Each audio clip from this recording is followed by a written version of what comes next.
Good day mga ka-sports natin dyan. PLDT High Speed Hitters, mainit na pinag-uusapan pa rin ng mga netizen hanggang sa kasalukuyan. Matapos nga ang do or die na labanan nila ng Akari Chargers kung saan naging mahigpit nga ang laban nila pagdating sa 5th set at naging malaking issue nga to pagdating sa larangan ng volleyball. Marami na rin ditong nakisawsaw sa isyong ito sapagkat kitang-kita naman raw kasi ng nakakarami na talagang mukhang ang PLDT raw di umano talaga dapat ang nanalo. At sa puso nga ng nakararami ngang mga Filipino, 99.9% ay pumapabor nga sa PLDT at makikita naman natin yan sa mga comment section at talagang ang PLDT ay binigyan nila ng malaking yakap nga nang natalo sila ng Akari Chargers. Dahil nga sa nangyaring ito ay nagpasa na nga ng protesta ang PLDT management, lalo higit ang ating Coach Raldrick Fort, at nilinaw nga ni Coach Raldrick Fort sa darating nga na PVL Invitational Conference ay hindi nga sila lalahok dito. Marami ngang nagulat mga ka-sports sapagkat iniisip nga ng karamihan na baka ito na daw ang hudyat ng kanilang pagprotesta. Ngunit aalamin natin ang buong detalye kung bakit hindi makakalahok nga sa PVL Invitational Conference ang PLDT. Meron talaga silang dahilan. Alamin ang buong detalye.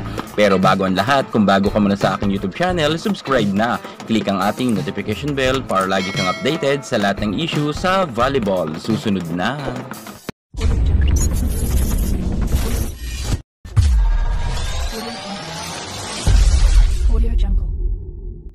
Just in, hindi nga lalahok ang PLDT sa gaganapin na PVL Invitational Conference 2024 kung saan nga mga ka-sports makakalaban sana nila muli ang Akari Chargers, Signal HD Spikers, Brimlane Cool Smashers at ang Iskola ng Thailand at ang Kurashiki Ablaze, ang defending champion nga ng nakaraan Invitational Conference. Didepensahan nga nila ang kanilang titulo at maraming ang nalungkot sa balitang ito mga ka-sports sapagkat hindi nga lalahok ang PLDT at nagpaalam na nga sila sa pamunuan nga ng PVL. Marahil nagtataka ang karamihan ng mga netizen kung bakit gayon na lamang ang biglaan nga na pag-atras ng PLDT sa nasabi nating PVL Invitational Conference na gaganapin. Kasabay nga ng pagpasa ng protesta ng management nga ng PLDT ay isinumiti na rin nila ang pagpapaalam nila dahil nga ang kanilang rason si Savannah Davison, si KKD at ang iba pa ay meron ngang di umanong injury kung kaya hindi sila makakalahok sa nasabi nating Invitational Conference.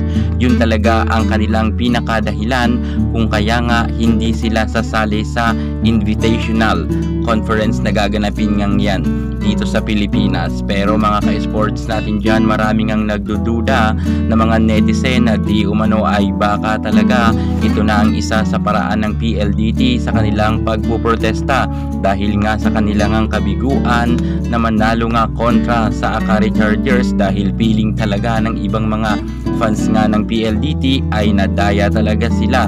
Ngunit nga inilabas na nga rin kasi ng pamahalaan ng PVL na walang ganoon nangyari, walang dayaan.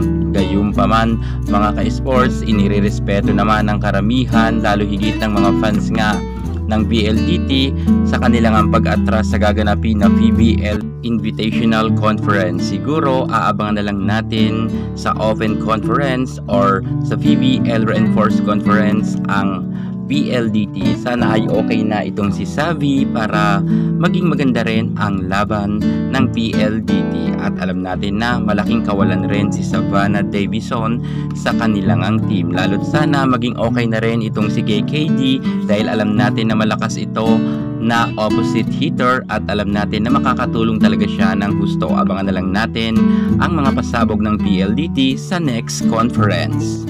At sa nangyari nga sa PLDT sa nakaraang araw, walang problema yan kahit natalo kayo kasi maraming ang naniniwala at nagmamahal sa PLDT na sa mga susunod nga na kanilang conference ay sila naman ang papasok para sa Battle for Gold. Sa ngayon ay pasalamat na lang tayo sa PLDT at binigyan nga tayo ng magandang laban. At least nakuha nyo ang puso ng madlang people. Yan muna pinaka-latest natin sa mundo ng volleyball. Thank you so much. God bless.